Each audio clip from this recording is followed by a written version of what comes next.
Psalm 50. The mighty God, even the Lord, hath spoken, and called the earth from the rising of the sun unto the going down thereof. Out of Zion, the perfection of beauty, God hath shined. Our God shall come, and shall not keep silence. A fire shall devour before him, and it shall be very tempestuous round about him. He shall call to the heavens from above, and to the earth, that he may judge his people. Gather my saints together unto me, those that have made a covenant with me by sacrifice. And the heavens shall declare his righteousness, for God is judge himself, Selah. Hear, O my people, and I will speak, O Israel. And I will testify against thee. I am God, even thy God. I will not reprove thee for thy sacrifices or thy burnt offerings, to have been continually before me. I will take no bullock out of thy house, nor he-goats out of thy folds. For every beast of the forest is mine, and the cattle upon 1,000 hills. I know all the fowls of the mountains, and the wild beasts of the field are mine. If I were hungry, I would not tell thee, but the world is mine, and the fullness thereof. Will I eat the flesh of bulls, or drink the blood of goats? Offer unto God thanksgiving, and pay thy vows unto the Most High, and call upon me in the day of trouble. I will deliver thee, and thou shalt glorify me. But unto the wicked God saith, What hast thou to do to declare my statutes, or that thou shouldst take my covenant in thy mouth? Seeing thou hatest instruction, and castest my words behind thee. When thou sawest a thief, and thou consentedst with him, and hast been partaker with adulterers, thou givest thy mouth to evil, and thy tongue frameth deceit. Thou sittest and speakest against thy brother. Thou slanderest thine own mother's son. These things hast thou done, and I kept silence. Thou thoughtest that I was altogether such an one as thyself, but I will reprove thee, and set them in order before thine eyes. Now consider this, ye that forget God, lest I tear you in pieces, and there be none to deliver. Whoso offereth praise glorifieth me, and to him that ordereth his conversation aright will I show the salvation of God.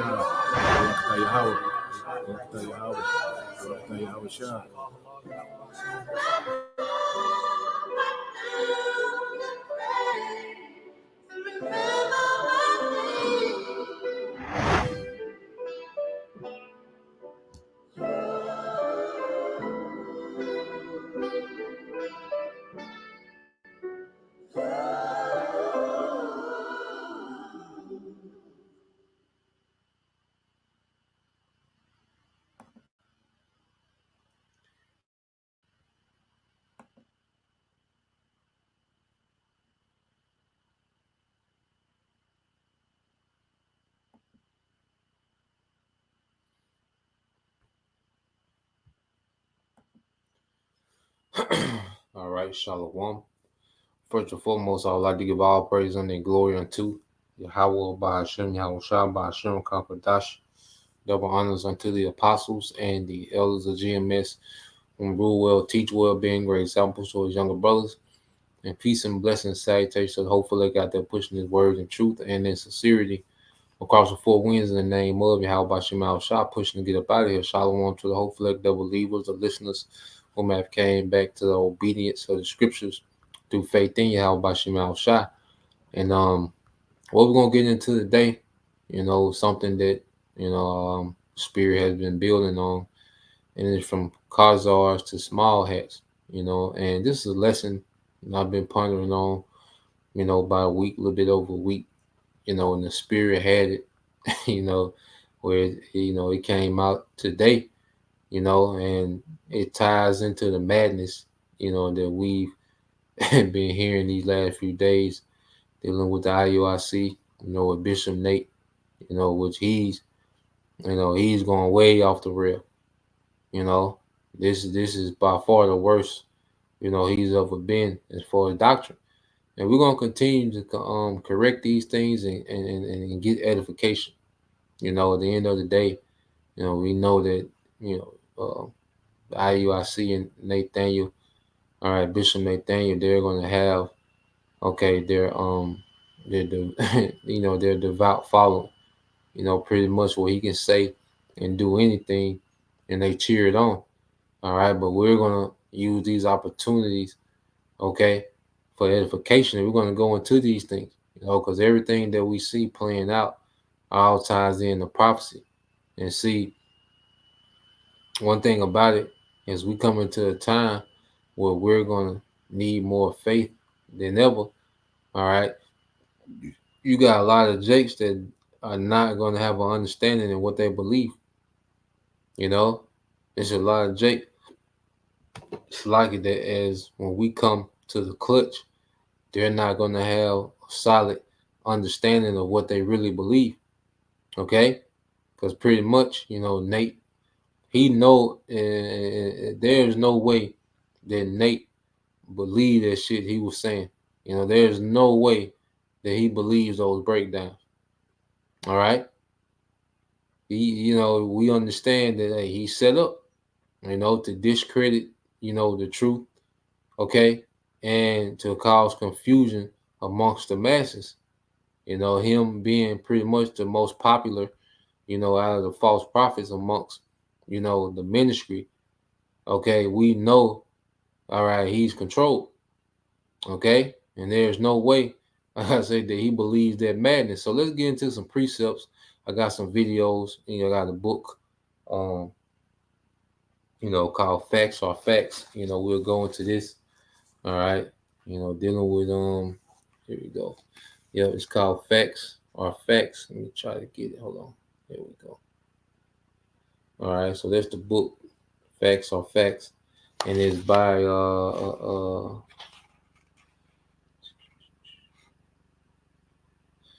Benjamin H. Friedman. Okay, Facts Are Facts. And like I said, we'll get into it. We got some pretty interesting things in there. There's always some bones and everything that we go into outside the Bible. But we're gonna get the meat out of it, and we just gonna deal. We're just gonna build, we're gonna edify, and get understanding on these things. It was so much said wrong, in that video done by Nate. That you can't address it in one video. You gotta break it down. So, shout out to Nate, for this week's topics. I know at least it's gonna take 3 or 4 videos to address, the madness. All right, but let's just go here. Let's get into the precepts, and then we'll get, into some history and get understanding on these things. Now, first off, let's go here to Isaiah, the 5th chapter. Okay,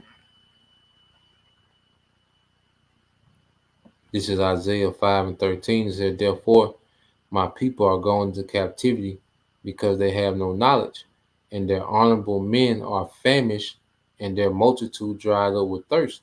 And IUIC is a major example of the honorable men being famished. Now they love to call us bums. Okay, was okay, whatever. All right, but they're spiritual bums. There's no real food. Okay, there's no real spiritual nutrition coming from their camp, and it's getting worse and worse. Okay, they're malnourished in the spirit, and the multitude that follow them are dried up. Okay, with thirst, they're not being nourished in the spirit. They don't have a clue of what's going on real time right now. Okay, they teach in the name of Christ. Finish. They don't teach what the MOTB is. Finish. And now these breakdowns dealing with these 1,000-year periods in Revelation, okay, you cannot tell me that those people ain't confused as hell, man. They just going along to get along. All right, because that shit was confusion. Okay, absolute confusion, man. Now let's go here. All right, and it's bigger than Nate. We're gonna address the doctrine, man. He always say, y'all, everybody want to jump to the defense of Nate, but it's bigger than Nate.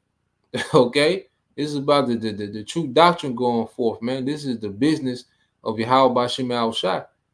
All right, and you have particular men set for the defense of the gospel, man. So things going to be addressed. Okay, now this is Revelation 20:1. All right, and it says, and I saw an angel come down from heaven, having the key to the bottomless pit and a great chain, all right, in his hand. Okay, and his angel is Yahweh Shai. All right, because Yahweh Shai has authority to put a nation in captivity and take nations out of captivity. Okay, what did it say in I think that's Ephesians. Okay.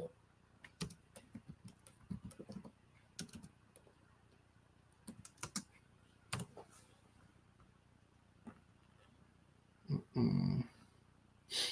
Yep. This is on Ephesians 4:8. It said, wherefore he saith, when he ascended up on high, he led captivity captive and gave gifts unto men.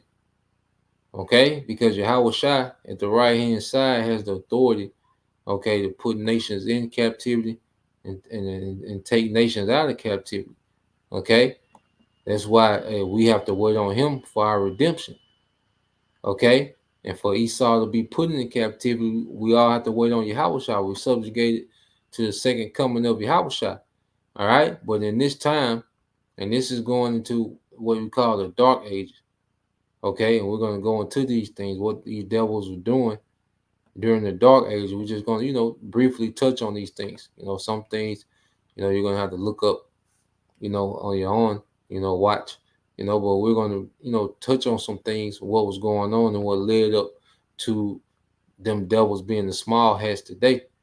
All right, this Revelation 20:2, it says, and he laid hold upon the dragon, that old serpent. This was the pagan Roman Empire, all right, which is the devil and Satan, and bound him 1,000 years. Okay, so the Lord had events play out where Jake, okay, especially through the Eastern, because you had the Eastern Roman and Western Roman Empire. All right, when Jake began to dominate, the politics of the pagan Roman Empire, and eventually, it was transferred to Jake, under Constantine. It was fully transferred. All right, but you had Jake in there ever since, the five good emperors, which it's a pretty good documentary. It's about 19 minutes, and I'll be putting some documentaries up. I'll be putting these documentaries up, and you can go watch these things yourself. Okay, but you go into the five good emperors beginning, all right, with Nerva. Those are all Jakes, and those five emperors, were Caesars in Rome before Septimius Severus. Okay, and then eventually we have Constantine, all right, who they call Constantine the Great, which would um under his rulership, that's where you get the Holy Roman Empire, the beginning of the Byzantine Empire, okay, in which, he pretty much made Christianity the religion of Rome, and it was under, it was for political purposes. It wasn't, he wasn't sincerely like a believer, all right. He was a pagan worshiper, but for political purpose, because Christianity, had grown so much, okay, that for political purpose, he so-called, made Christianity the religion, all right, of Rome. They were like 324, okay, they were like 324 AD, to the last uh, uh, uh, uh, emperor of that dynasty, the Byzantine dynasty. All right, his name was Constantine too, but he fell to the Ottoman Turks, which we're gonna get into all these things, you know. Trying to find one about the five good emperors. Okay, because it was a pretty good one.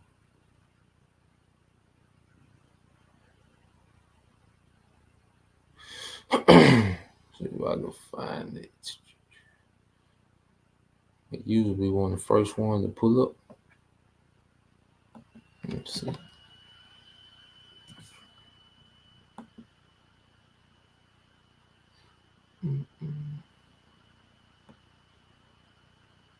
Okay, here we go.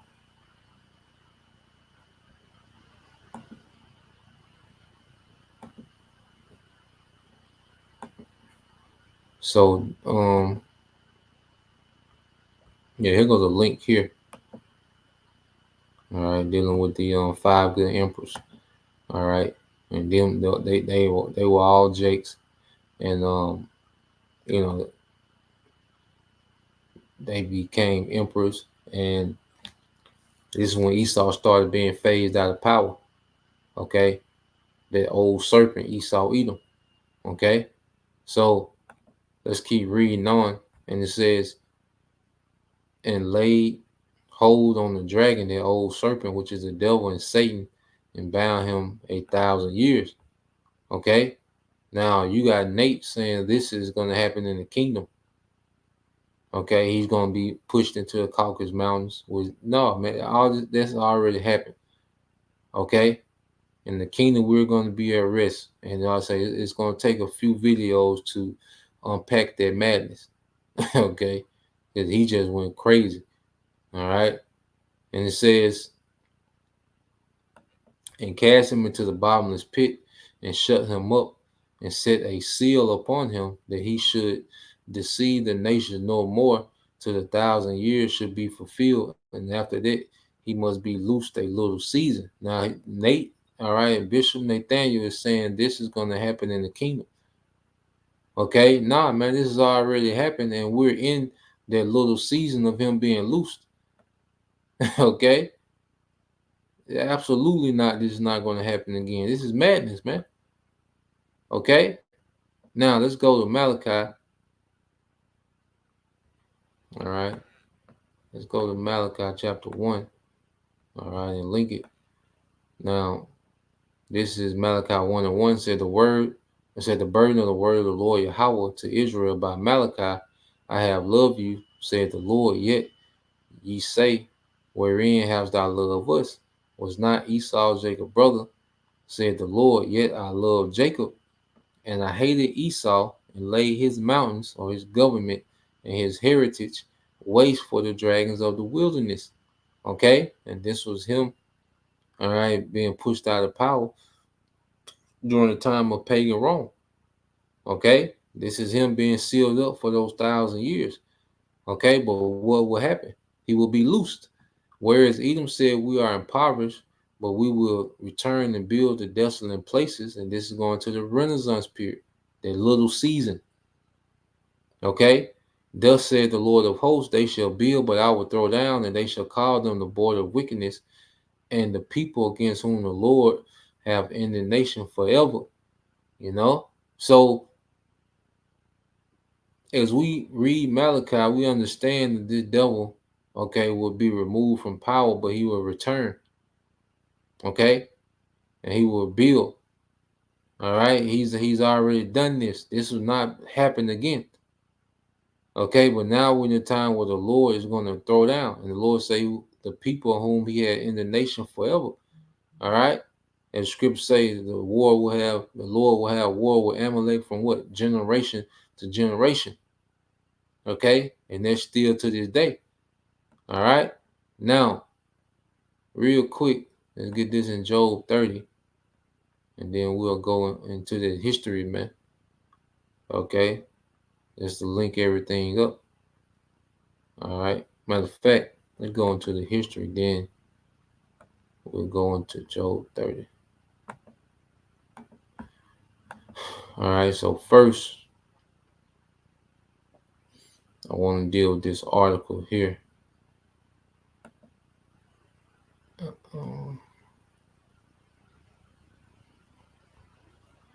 me pull up this article, Salaki.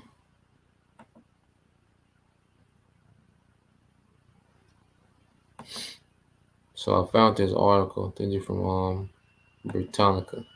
Now this is dealing with the Khazarian Empire. Okay, because these devils, they call, because even they call Esau Caucasians because he comes from that. There was a sect of them that came from that region, and all these devils, that we see, that pretty much came into power, you know, pretty much came from, what we know as Khazars. Okay, so let me share this. All right, so when this devil, all right, was sealed for that 1,000-year period, he wasn't allowed to come into power. Now you had a sect of these devils, all right, these Edomites known as Khazars, okay, who pretty much lived, all right, uh, uh, uh, in eastern, well, western Russia, okay, um, and these devils, what they would do, all right, they had, a little thing going, they had a little civilization, they was on the scene a little bit, but they wasn't able, okay, to dominate the earth.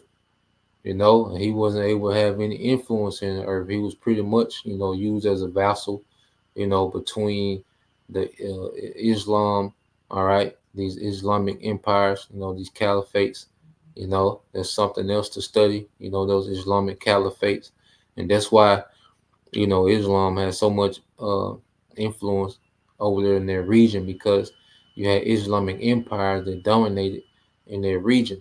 All right. Then you had the Byzantine Empire, okay, um, at the same time, all right, that was under the banner of Christianity. And these Khazars was pretty much, like a buffer. They would be allied with the Byzantine Empire, and they will be going against a lot of those Islamic, you know, kingdoms in their region.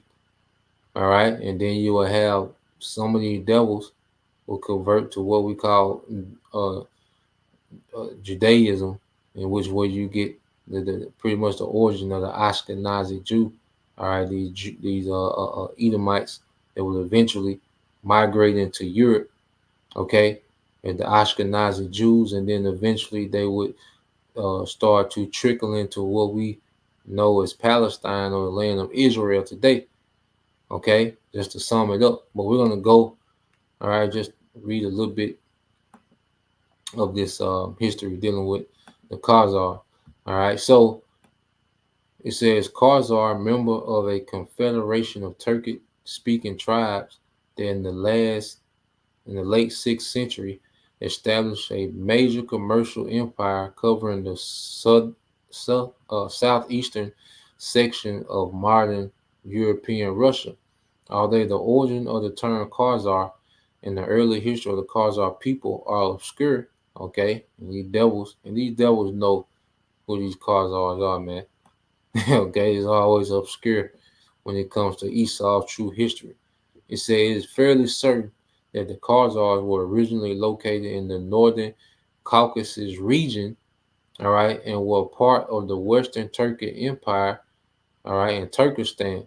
Now, going back to the term Caucasian, all right, with your brother, you can, if a brother can put that in the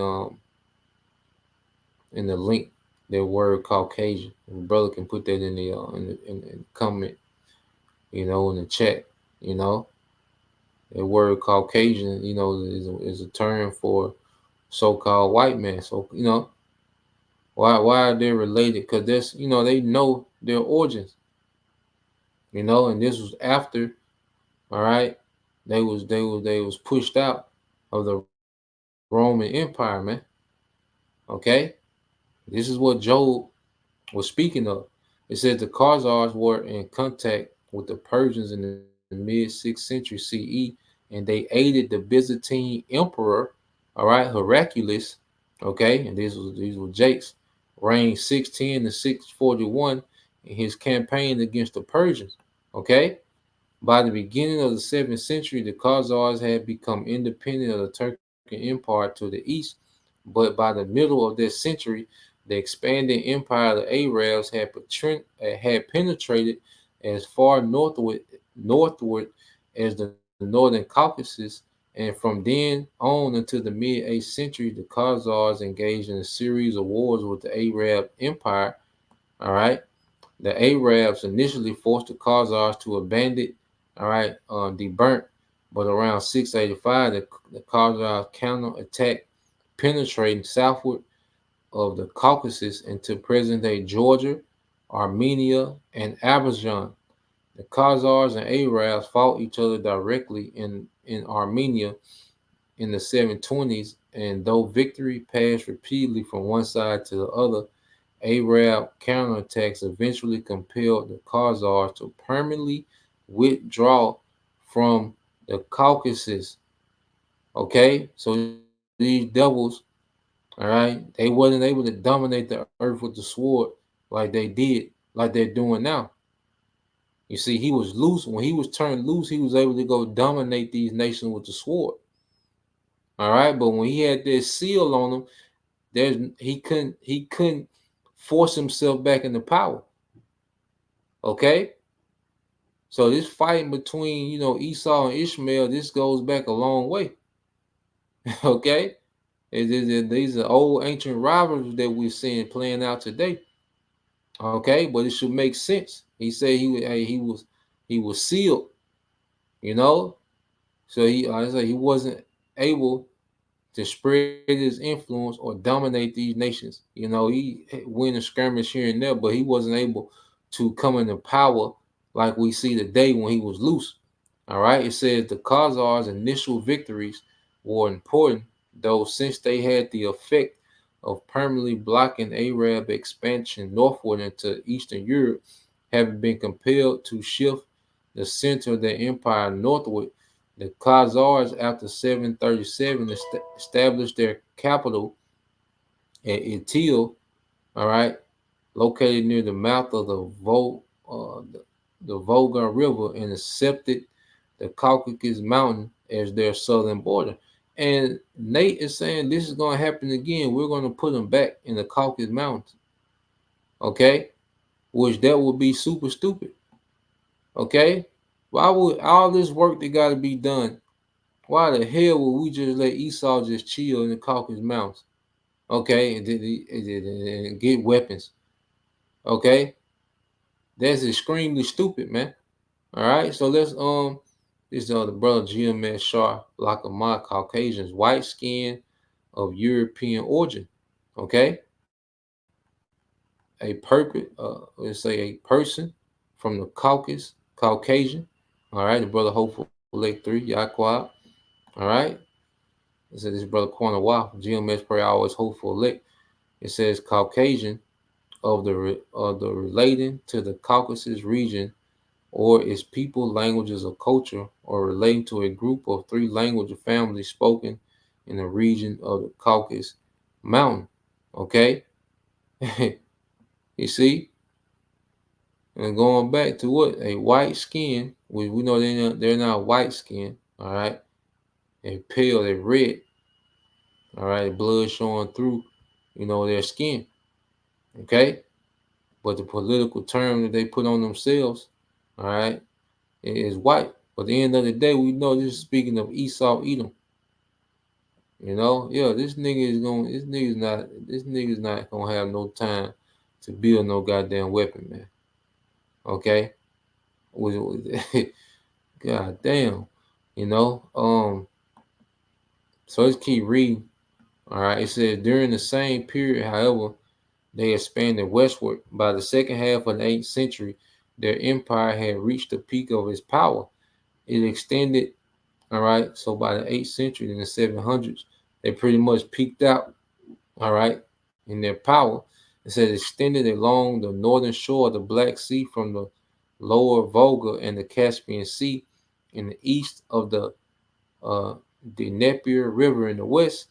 The Khazars controlled and exacted tribute from the Alani and the other northern Caucasian peoples, okay, from themselves, dwelling between the mountains and the Kuban River, from the Magyars or the modern Hungarians, inhabiting the area around the Donetsk River.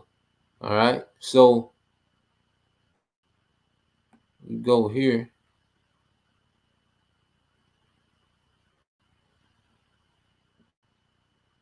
All right, it said although basically Turkey, okay, which um you go to those Turkic tribes, it was mainly Ishmael.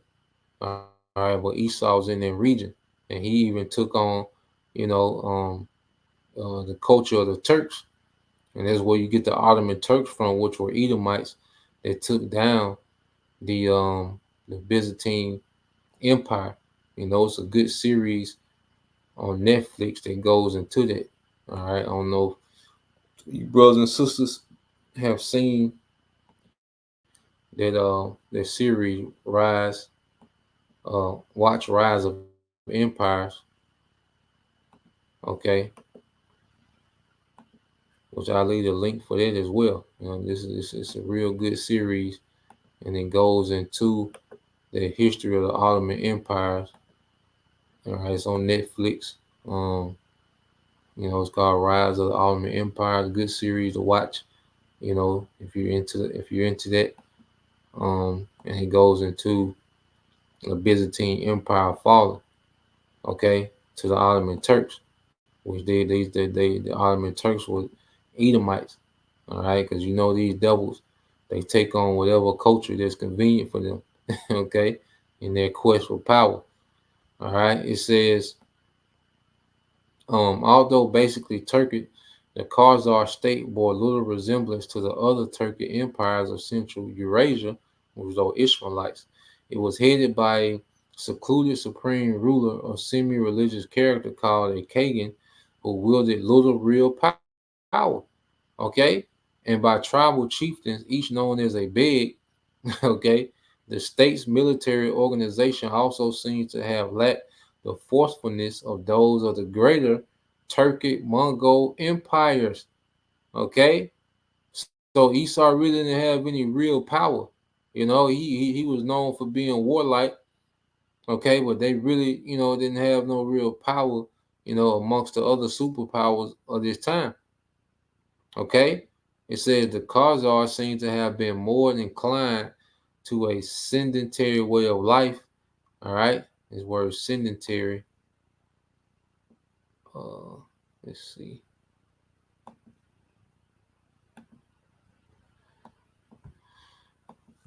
And this is all going into Job. Let's see.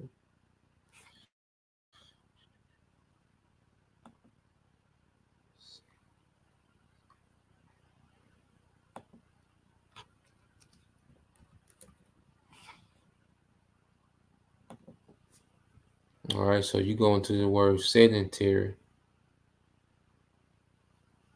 Woo, man. And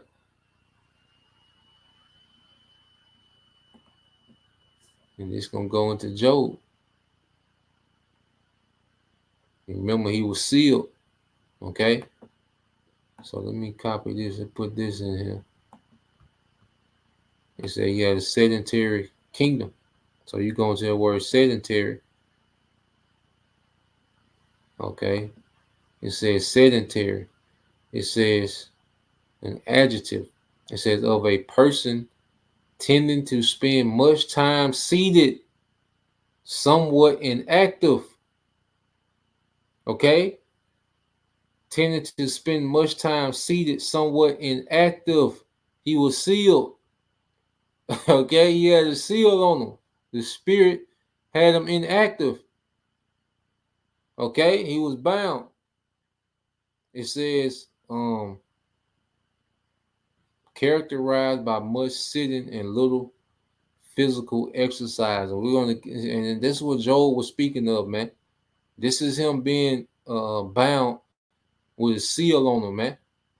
All right, you go into the word sedentary. Okay, would you describe the Khazars as what? The Khazars seem to have been more inclined to a sedentary way of life, building towns and fortresses, tilling the soil, and planting gardens and vineyards. Trade and the collection of tribute were major sources of income. textual witnesses dating from the 9th and 10th centuries claim that the Khazars adopted Judaism in the 8th century. Okay? This is where we get the origin of what we know as small has today. These texts are not without problems, however, and lack let me see. They just going to something else. I'm gonna go here. It said the prominence and influence of the Khazar state were reflected in the close relations by the Byzantine Empire. Um, Justi, uh, Justinian II and Constantine V. Okay, each had a Khazar wife. So what was that? Those was Christian empires. All right, because you look at it, Esau, as the Turks, he went into Islam. All right, and you see they had ties with the Byzantine Empire, which they was Christians. So you had Edomites, that come under the banner of Christians, and then you have those that went to Judaism. All right, which is where you get the small hats from. Okay, so when this man went forth to deceive the world, it was mainly under the pretense of being a Christian. When he was let out during the Renaissance. Okay, that's why you have Renaissance Christianity, man. That has a completely different narrative from, all right, the followers of Yahushua. Okay, and then he was able to wiggle himself in our land under the guise of what? Being, all right, us, man, being the chosen people. Okay, what we know is small hats today. You see, and these things should make more and more sense. Okay, all right. So let's keep reading. And it says, the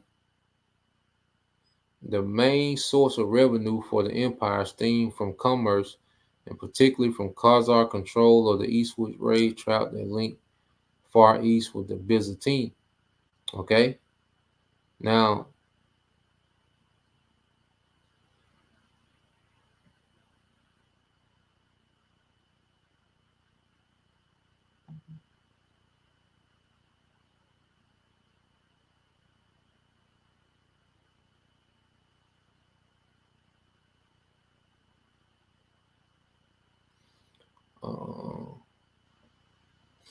all right, I'm gonna go here. It says, but by the 10th century, the empire, faced with the growing might of the Pechenegs to the north and west of the Russians around Kiev, suffered a decline when uh, Sviatoslav, the ruler of Kiev, launched a campaign against the Khazars in 965.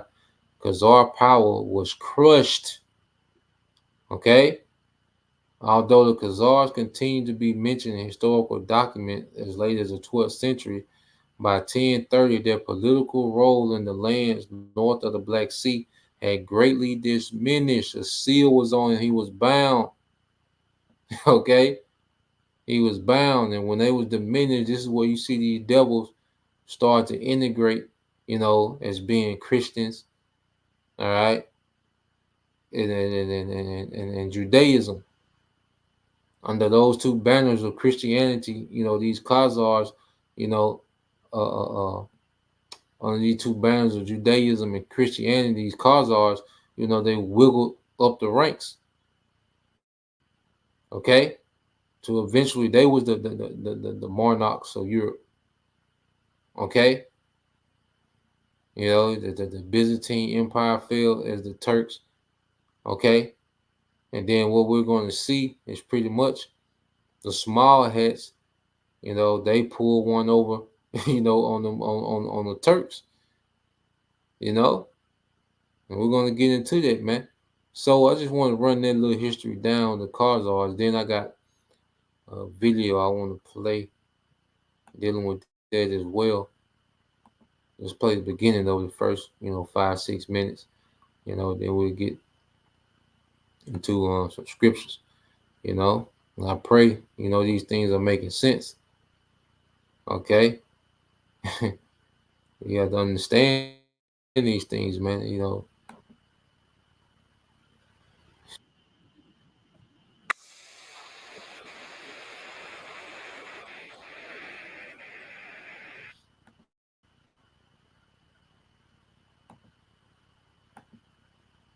So let me share this.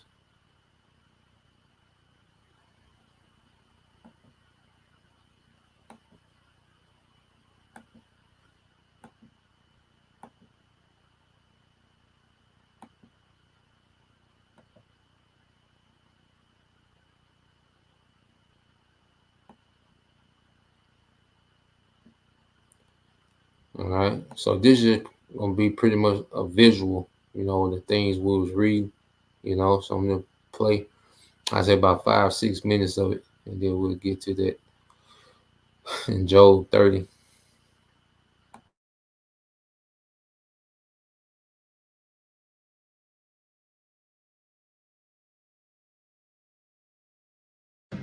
After the disintegration of the Gokturk empires, the Uyghurs, and to a certain extent the Kyrgyz, created new successor states in Mongolia and the Altai region. However, even more Turkic states were established in the west and stretched along the entire Eurasian steppe belt. Among them was the Khazar Khaganate, ruled by a branch of the Western Turkic Empire of the 7th century. As such, the Khazars were most likely led by members of the legendary Ashina clan of Bumin and Istemi. Within a century, they expanded their territory as far as Kiev in the west, the Volga in the north, and the Kazakh steppe in the east. And while the Khazars seemingly remained a nomadic people, their society transformed as the ruling Khazars converted from Tengrism to Christianity, and later on even to Judaism. But was the Khazar Empire in general thus a Jewish empire too? Did the common people also become Jewish? And how credible is the claim of the Jews of Eastern Europe being descendants from the Khazars? Before we find out, don't forget to like this video, subscribe and click on the notification bell so that you won't miss any updates. Without further ado, let's dive into the fascinating topic of the Khazar Khaganate. They became Khazars, rulers. Ohne sie findet man keine wahre Freiheit.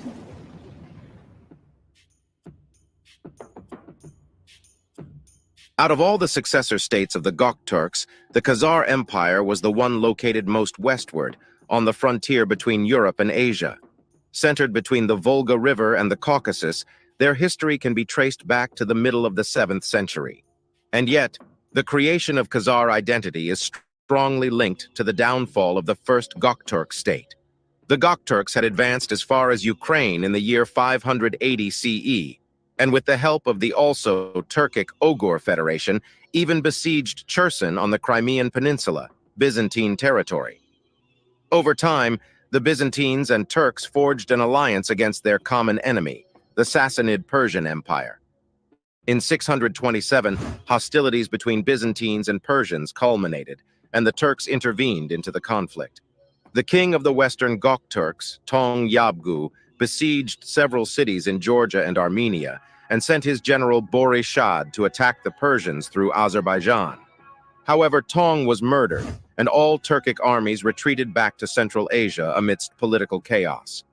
By 630, the Eastern Gokturk Empire fell into Chinese hands, and the Western Empire was also crumbling due to internal conflict between pro-Ashina and anti-Ashina tribes. Tong Yabgu seemingly had plans to annex the newly conquered territories on the Caucasus. But after his death, the Turkic peoples did not fully retreat from the region.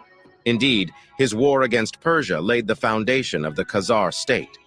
By 650, as political anarchy reigned supreme in the east, the Turks in the west reorganized themselves. Slowly but steadily, a new Turkic state was formed. In several medieval sources, the Gokturk armies are being called Khazars. However, the use of this term for the war between 627 and 629 CE is purely anachronistic. As the Khazars had become well known as nomadic Turkic rulers of the Caucasus in the 8th century, Medieval authors and scholars of that time thought of the Khazars and the Gokturks as congruent. From a certain point of view, they were right. But the Khazars had surely not been independent prior to the year 630 CE, before the retreat of the Gokturks from the area. After conquering the lower Volga region to the east and an area between the Danube and the Dnieper to the west, and subduing the Oghur Union, a properly constituted Khazar Khaganate emerged between 650 and 670 CE. It was at this time, interestingly, that the Bulgars, also of Turkic origins, approached Europe under leadership of Kubrat Khan and founded the First Bulgar Empire. But more about them in another video. Being surrounded by several nomadic peoples such as the Bulgars, Magyars, Oghur, and Oghuz, the Khazars were in a peculiar geopolitical situation. But their military prowess and able leadership helped them establish Khazar hegemony in the neighborhood.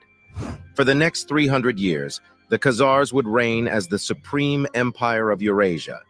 But with this new location and new neighbors, including many of non-Turkic origin, the society of the Khazars entered a transformation phase with no return. I have come home and I have stood at the base of the steps just dreading the 40 stairs that I have to climb up. And there's 40 because I've counted them. Contrary to popular belief, the Khazar state was less centralized than the Gokturk Empire. The Khazar political system was characterized by its dual monarchy, with two main figures ruling the Khazar state, the Khagan and the Bek, the latter also known as Kagan Bek. While the actual Kagan held a ceremonial position and was not involved in day-to-day governance or military decisions, the active ruler was the Bek, who managed state affairs, military strategy, and diplomatic relations. This structure was probably developed to balance power among the factions in the Khazar state. The Khagan, or supreme ruler, was the head of the empire, but his power was limited by the presence of the Bek. This was the title of a tribal leader before the Gokturk era. With the disappearance of the Gokturk empires, the lesser nobility, with the Beks as their spokesman, worked to improve their power within the hierarchy of the steppe belt. The Khazar dual kingship of Khagan be allowed for a certain degree of autonomy of the different regions within the empire, while still maintaining a sense of unity and shared identity. However, like the Gokturk Empire and many other states in the Eurasian steppe belt, the Khazar state was originally organized along tribal lines. The empire was divided into tribes or clans, each with its own chieftain. These tribes could be quite powerful and influential within the state, especially if they had a large population or were particularly wealthy or militarily strong. Over time, centralization efforts helped to consolidate political power. As an active ruler, the Bek increasingly took on the characteristics of a conventional monarch, and tribal structures became less important. This was likely due to the influence of the settled, urbanized societies with which the Khazars interacted, including the Byzantine Empire, the Islamic caliphates, and the various Slavic and Germanic kingdoms of Eastern Europe. The Khazars valued military prowess and were constantly engaged in warfare with neighboring peoples. Therefore, and while the Khazars seemingly remained a nomadic people, their society transformed. So yeah, who did that sound like? You know, but as I said, they were engaged with other civilized empires. Well, they wasn't that civilized. But between the Islamic, and the Christian Byzantine Empire, that's pretty much when the Khazars were, diminished. They started to wiggle their way, different empires, man, and eventually they would come back into power, okay, when their seal was loose. So now, all right, let's go from there. So let's go back to Revelation 20, okay, and then we'll go into, let's see. Go into Job. Well, let's get Revelation 20, and now we see that prophecy has happened. Okay, and it's not going to be on repeat. It's Revelation 20 and 2. All right, so I started 1. It says, "Now I saw an angel come down from heaven, Yahweh Shai, having the key to the bottomless pit." Okay, which there was the region, Europe. Okay, mainly the Caucasus Mountain. And then they will eventually trickle into Europe. Under those religious banners. Is the so-called JOs. All right, was you let's say the Ashkenazis. You see, then you have the Christians.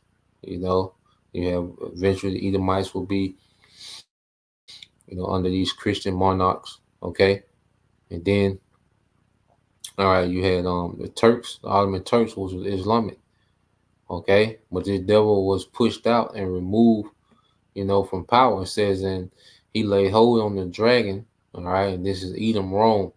Okay, the old serpent, which is the devil and Satan, and bound him 8,000 years. So let's get this word bound. All right, and this is why he was not able to wield any power, real power in the earth. Okay, use the word bound in the Greek. Strong's G 1210. Deo. Deo. All right, it says to bind, to tie, to fasten. Okay, to fasten with chains, to throw in the chains. Okay, and it was like it was a chain, like he was limited in what he can do. If you put a chain, you gotta put a leash or a chain on a dog. Well, the dog only has so far it can go. When it reaches chain end, it can do nothing else. And Esau's in that position for 1,000 years, as if he was chained up as a nation. All right, from coming into to real power. Okay, let's go here. Let's get this word seal. All right, when you go to Revelation 23, it says, "And cast him into the bottomless pit and shut him up and set a seal upon him, that he should deceive the nation no more till the 1,000 years be fulfilled. And after that, he must be loosed a little season." Okay, so when you go here to seal, all right, look at the word shut. Just going through some words, it's shut in the Greek. Strong's G 2808. Clio. Clio. All right, to shut up, to close. All right, yeah, man. So he was closed up. I don't give us too much. All right, but he was closed off. From really becoming a superpower in the earth. Even though he had military particular things. All right, his ass was just a goddamn a rogue, a thug caveman. That's what he looked like. That's pretty much what he was. All right. This word seal. Said a seal. All right.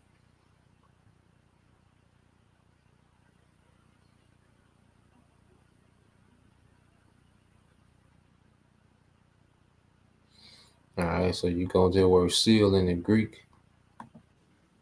Strong's G 4972. Sfragidzo. Sfragidzo. All right. To set a seal upon, to mark with a seal, to seal. And see, remember the Most High is what? The king. And when the king will put his seal on something, nobody could take that seal off except that king. Okay?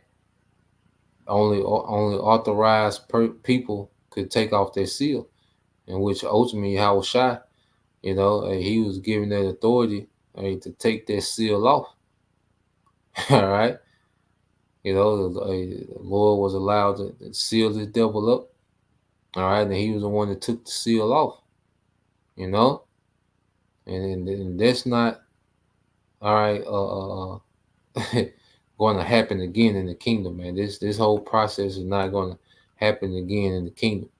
Okay, there's a madhouse, crazy man doctrine, man. Okay, so let's go here to Job. All right, let's go to Job 30. All right, this is the book of Job 30 and 1. It says, "But now they that are younger than I have me in derision, whose fathers I would have disdained to have set with the dogs of my flock."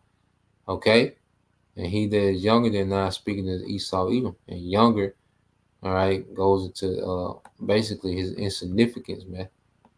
Okay, Esau, he's of a lesser rank because they were the chosen people.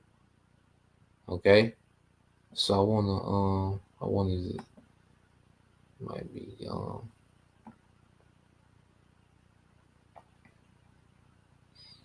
right, and like it look like Yahweh Ma. Let's see, that ain't it.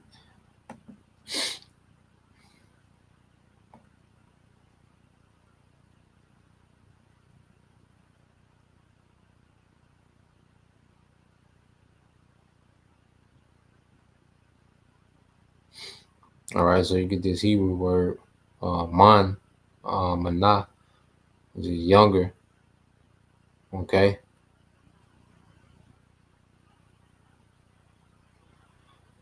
All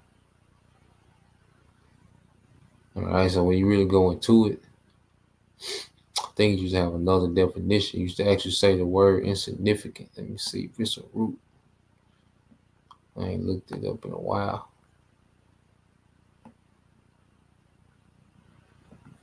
No, that ain't it. Yep. But ultimately, it's speaking of, a rank, or insignificant. All right, which is Esau, Edom. Okay. It said, "Year war two might the strength of their hands profit me, in whom old age was perished. For want and famine they were solitary, fleeing into the wilderness in the former time, desolate and waste." And seeing these devils, even amongst the Khazars, you had, little things going on, but a lot of these devils, it was just desolate, man. Okay. And a lot of these devils just out there, man, in a very low condition, man. All right, hygiene was terrible. Okay, these devils had fell off from their pagan Roman, the glory of their pagan Roman Empire, you know, to the status of a caveman, and a vassal, military state, a buffer state at best, you know, and even that got bust up. All right, it says, "Who cut up mallows by the bushes and juniper roots for their meat.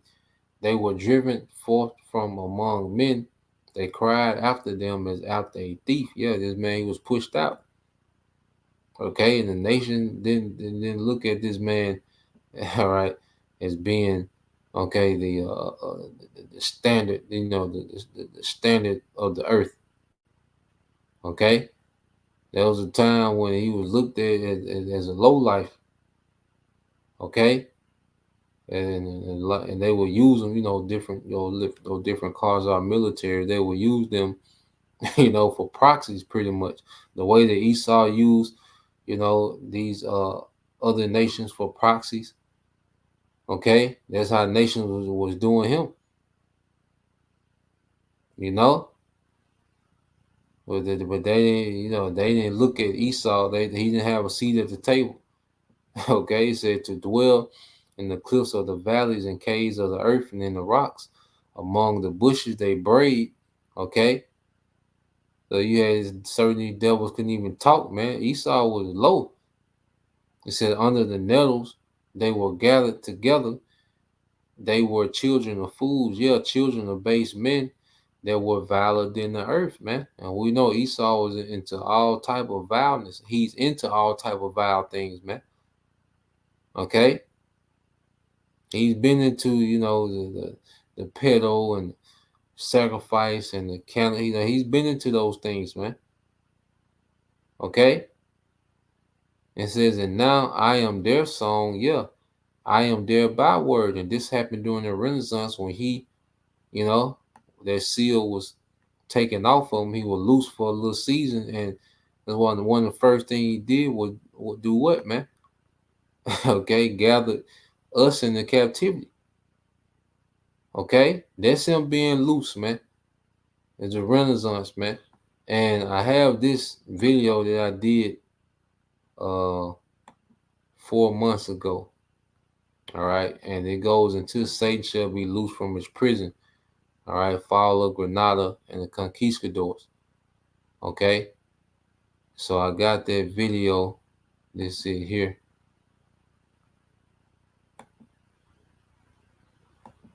All right, so this 1,000-year period, okay, that you read about in Revelation chapter 21-3 is the dark ages, what they call the dark ages. Okay, and him being loose is the Renaissance. Okay, that's their history. The other 1,000-year period, which we'll get into another video. All right, that's the establishing of our eternal kingdom. All right, so we just covering, the first 1,000-year period at the beginning of the chapter. Verses 1-3. Then it jumped down, to the Renaissance. Him being loose. Okay, which we're gonna get get into all that. All right, but oh yeah, the video here. Yeah. So this video I did 4 months ago. We went into these things, and I plan on re-uploading them, tonight. Re-uploading this video tonight, and it goes into him being loosed. All right, and history, with the conquistadors and the fall of Granada. Okay, so put that there. Okay, so you rewatch that. I might have to rewatch it myself, but I think it was another one dealing with the Ottoman Turks. Yeah, brothers, they've been watching it. Let me see.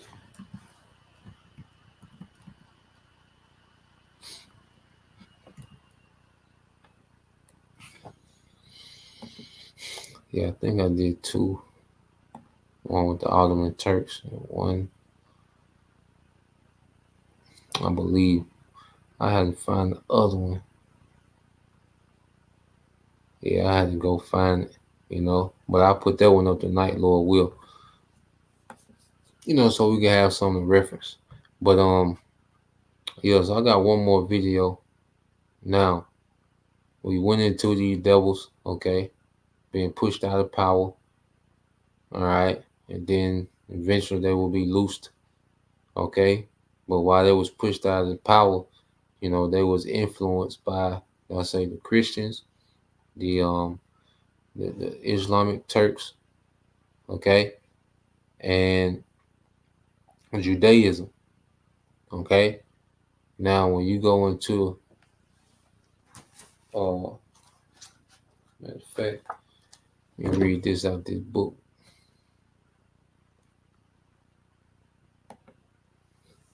All right, so this is their book, Facts Are Facts, and I don't think it costs that much. Got off Amazon a couple of years back. I want to read a few.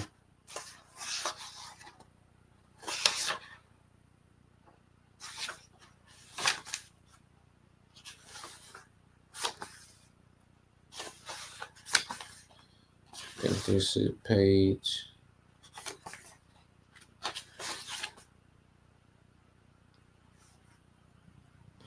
All right. So this is page 23. Okay. Now it says the European small hats who form 92% of the world's population of those people who call themselves JOOs were originally Khazars.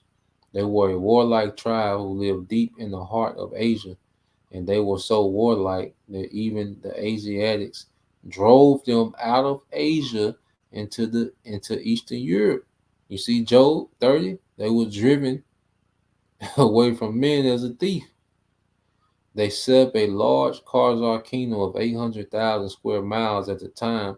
Russia did not exist, nor did many other European countries. The Khazar kingdom was the biggest country in all Europe, so big and so powerful that when other monarchs wanted to go to war, Khazars would lend 40,000 soldiers. That's how big and powerful they were. They were phallic worshippers, okay, which is what you get the obelisk, pretty much the worship, okay, of the erect rod, okay. This is where you get Nimrod, the worship, the Christmas tree. Supposedly, Nimrod's, his rod growing out the ground. Um, um, you look at all the different monuments, Washington Monument is nothing but big phalanx. All right. Um, the skyscrapers, all these skyscrapers, all these buildings, they're nothing but phalanx. Okay. What do you call architecture? Okay. That's why. Let me see. So Esau, that's why I say he was viler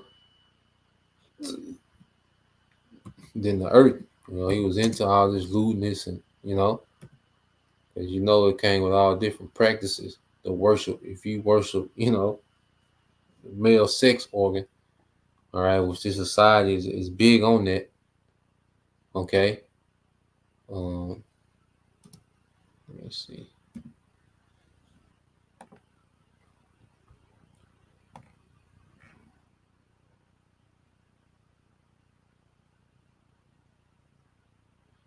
All right, so you go here. Let me share this real quick. When you go here to what they call phalanx architecture. Okay. So you see that?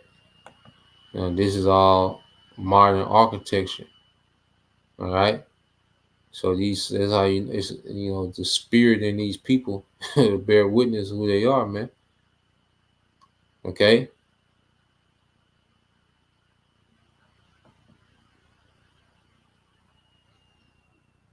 As it says in what's that, Job 21.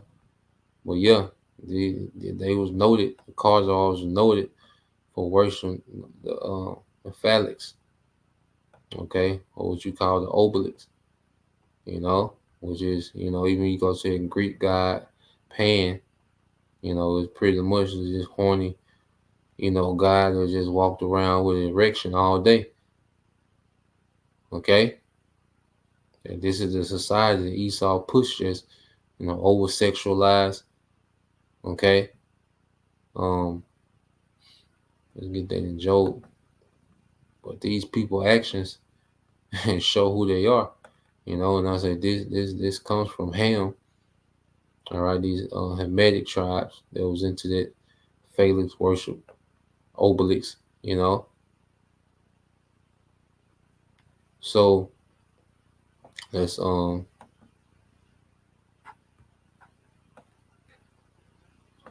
let's see.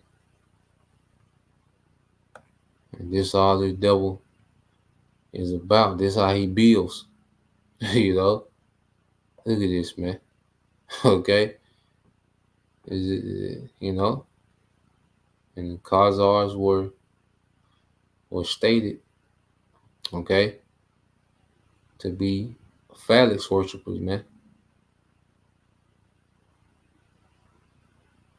All right. These buildings we see. All right.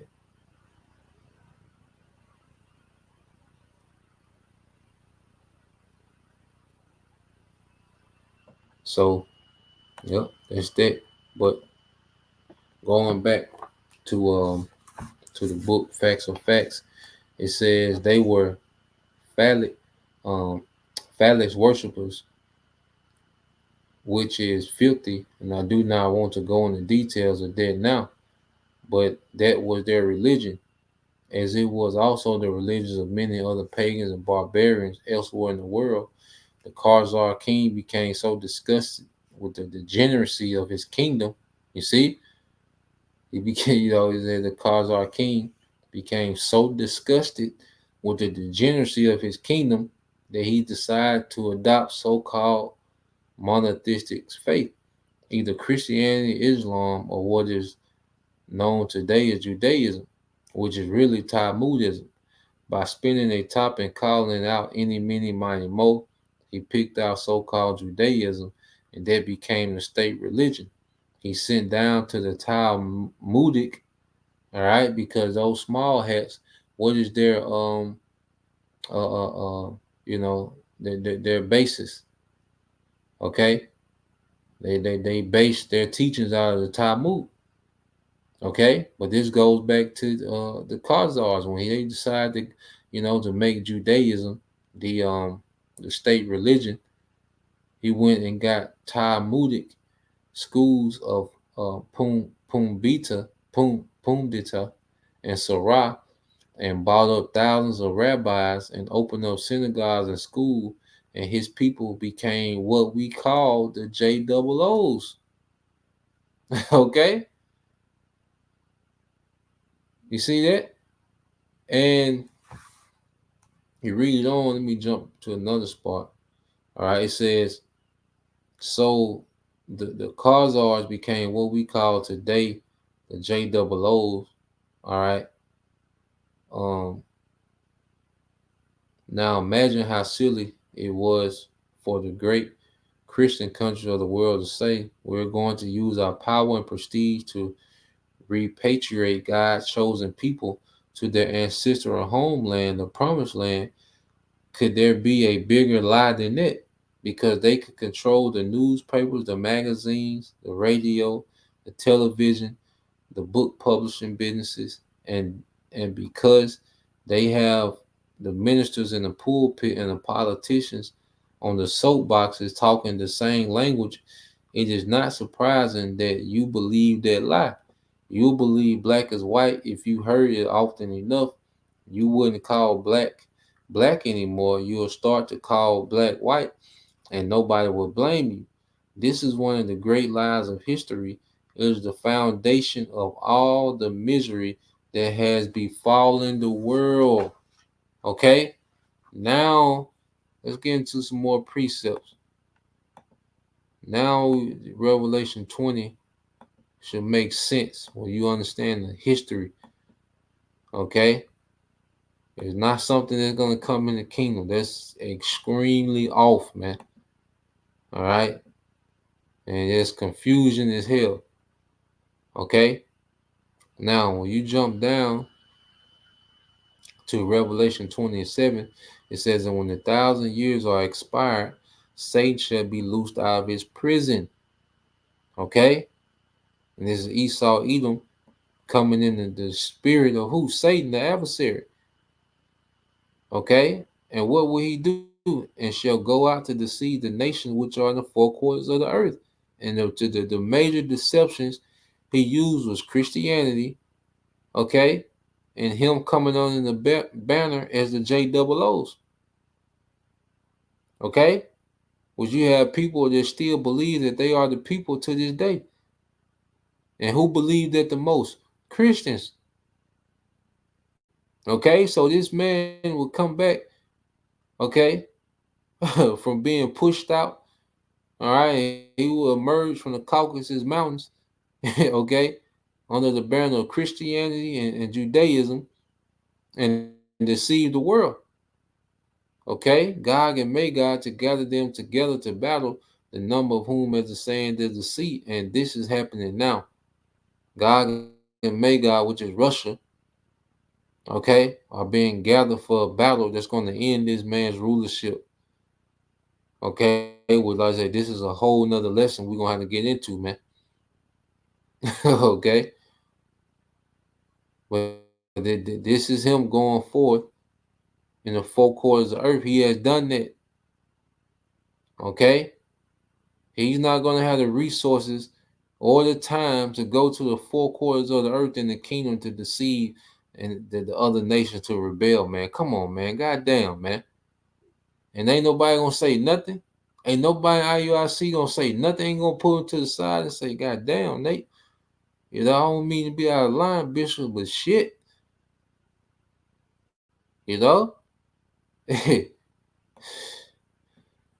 All right. So now I want to go here. I want to play this.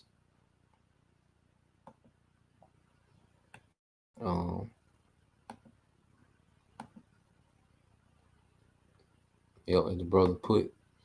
All right, it's brother but young Yasha Hebrew 12 and 16, that not one is sexually immoral or unholy like Esau, who sold his birthright for a single meal. And that's that guy. You know? And he's back in the earth, and with his rulership, all right, what has he pushed in the earth? The worship of lewdness, you know? But the Khazarian Empire was known for its degeneracy. Okay? It was known for degeneracy, man. Okay? So let's get this one.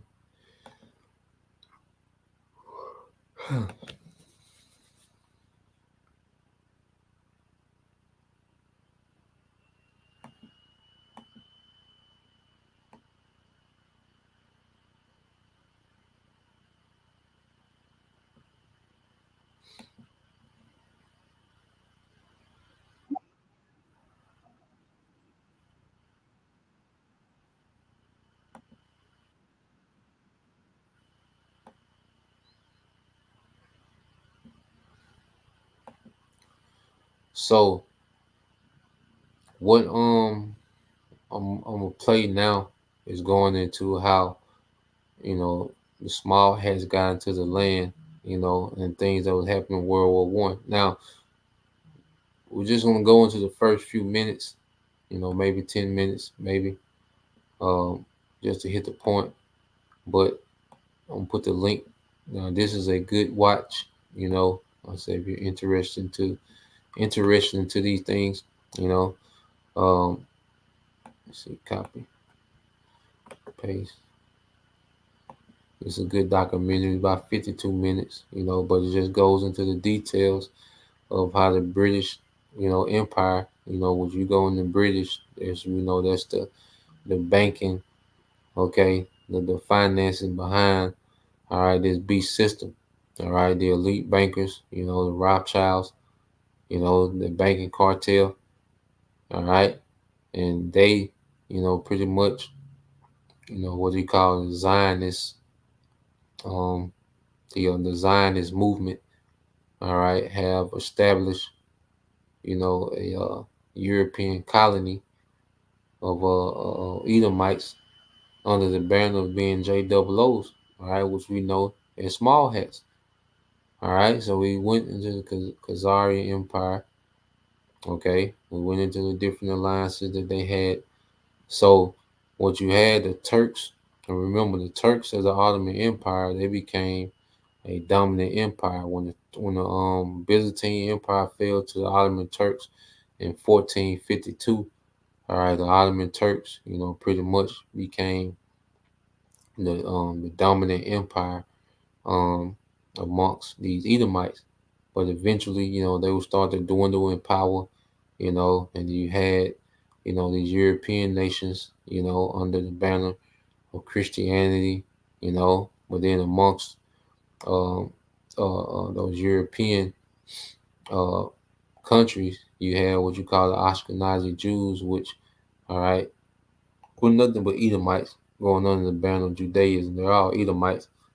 And you're going to see, these European power pretty much, they're going to swindle, all right, Palestine from under, the Ottoman Turks, okay? And they did it in a very crafty way. So this going to go into it, it should explain itself. So I'm going to let it play, try to jump in less as possible, unless need be. But I'm going to let this one play. Let me share it.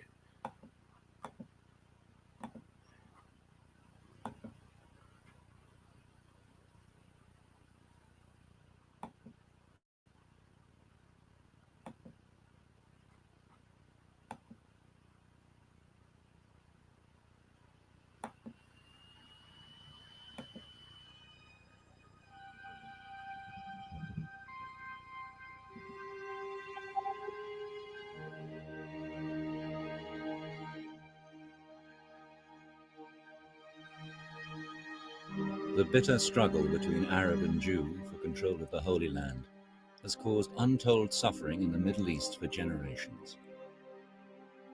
It is often claimed that the crisis originated with Jewish emigration to Palestine and the foundation of the State of Israel.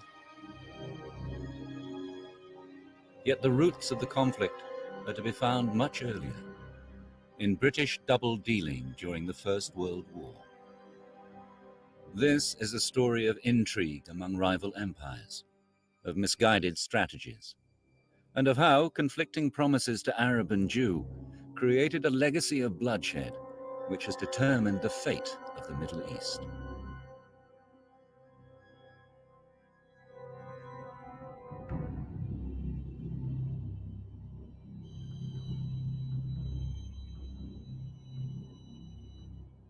During the First World War, the British, the French, and the Russians had these secret plans to carve up the Ottoman Empire because they believed that would balance out their imperial ambitions, but tough luck for the Turks, the Arabs, and anyone else who got in the way.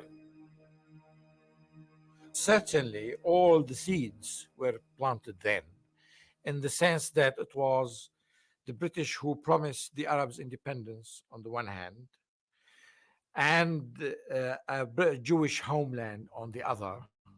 And you could not simply reconcile one with the other. The British scattered promises to anyone who might be of some use to them without thinking about the consequences. So British duplicity, British double-dealing went a long way to perpetuate the conflict in Palestine. At the end of the day, when you're fighting a war, you are very liberal in what you're offering in terms of a post-war settlement. When you get down to the conference table when the war has ended and you have to start honoring your agreements, you then have to decide what's in your interest or not. And the British saw the Middle East as a Western flank for their power in India and their power in Asia in general. The story of Britain's involvement in the Middle East and the ensuing struggle between Arab and Jew begins with her colonial past. At the beginning of the 20th century, King Edward VII ruled over a vast empire with interests in every part of the world. India became increasingly important because it was the second pillar of British power in the world. Moving the Indian army about was extremely important in extending British interests and British influence across the globe. And the Suez Canal was, of course, the quick way to do that. It's very important for the British geopolitical position to ensure the Suez Canal remains safe and secure.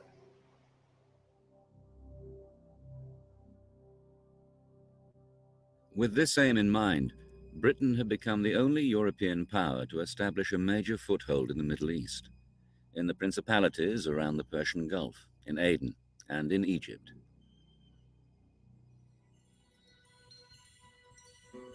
Britain had annexed Egypt from Turkey's Ottoman Empire in 1882.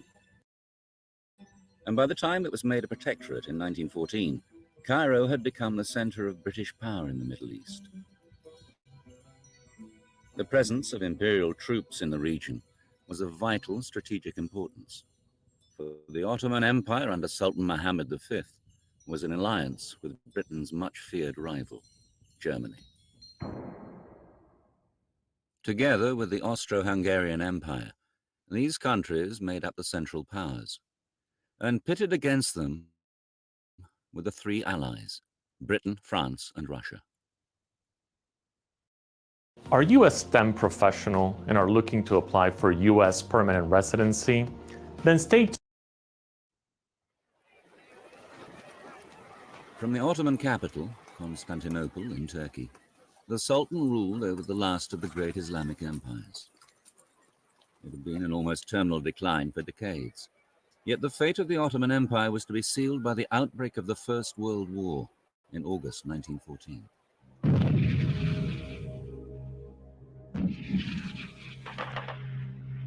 In Europe, Germany's rapid advance was halted by Britain and France along the Western Front. In the east, Russia's war against Germany and Austria-Hungary also reached deadlock. The powerful weapons of the industrial age were killing thousands of men in the trenches of every army. All of the leading powers expected the war to be over within a matter of months. So in that sense, all of them are surprised at the end of 1914, when not merely is the war going on, but it shows every sign of being likely to go on for a very long time. At that point, they begin to think about new ways of winning the war.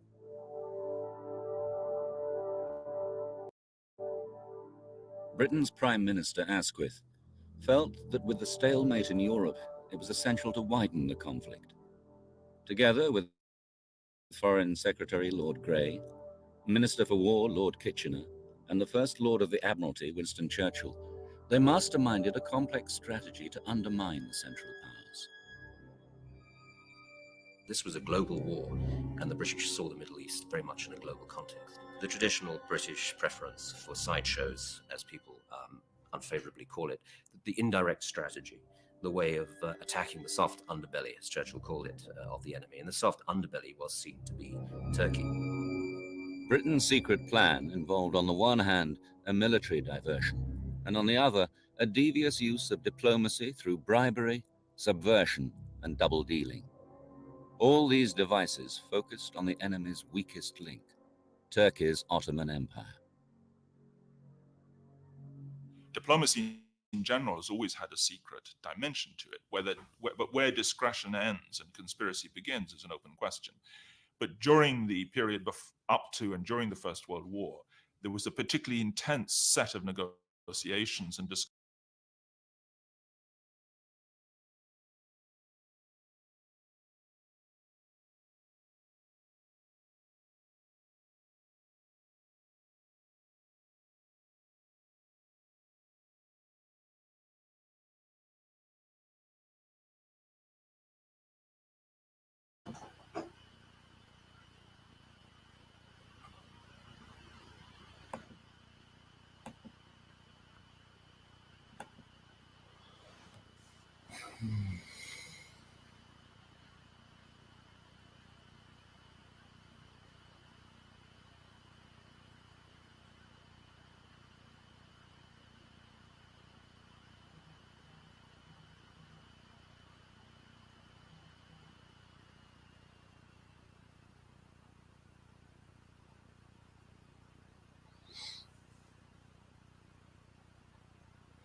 Okay.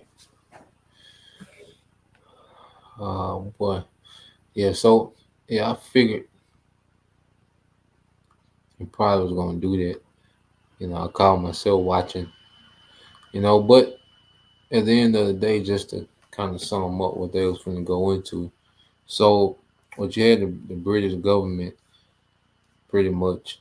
All right, you had the Ottoman Empire. Now you had Ishmaelites in the land of Palestine, but they was subjects of the Ottoman Empire. All right, Palestine was a province of the Ottoman Empire. Palestine, the land that they're fighting over today, our land, Israel.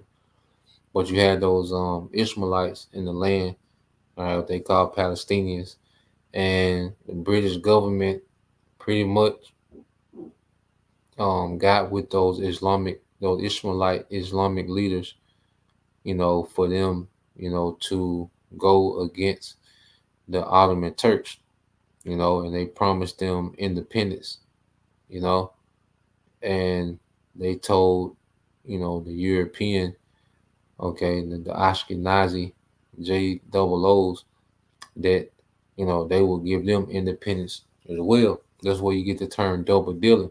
So they promised, both parties, pretty much the land. But when the war was won, all right, they awarded their land to those small hats, okay? And that's where you get this tension between those small hats and those Palestinians today, because the British pretty much promised, to give those Ishmaelites, those Islamic, all right, those Muslim Ishmaelites under the Turks. Like they're like, look, when we beat the Turks, y'all gonna have y'all independence. Y'all can be an independent state. So forth and so on. But they didn't do it. All right, they gave the land to those. They started giving their land out to those small hats, and you have, what you have today. But that's pretty much, how they, from Khazars to small hats. That's where we at with it. All right, but this is the devil being loose, for a little season. Okay, and we come to a time, all right, where he's about to be thrown down, as the scripture say in Malachi. All right, but that's pretty much the point. That's good. I think the elder Joshua Woman just went live, so and you tune in, like, Nate got everybody working, man. So it's a spirit. It's a good grief. So I'm on video one. Lord will. It'll be more to come. More edification. This is the time to get edification. And say this before we close out. Either you're going to be extremely confused, in the time of chaos, the time we're coming into, or you're going to be built and rooted, in true doctrine. So Lord will, we keep getting rooted, in true sound doctrine. All right. So till next time, I say Shalom. Kwam Yashala, Bible, DTA soon. Shalom.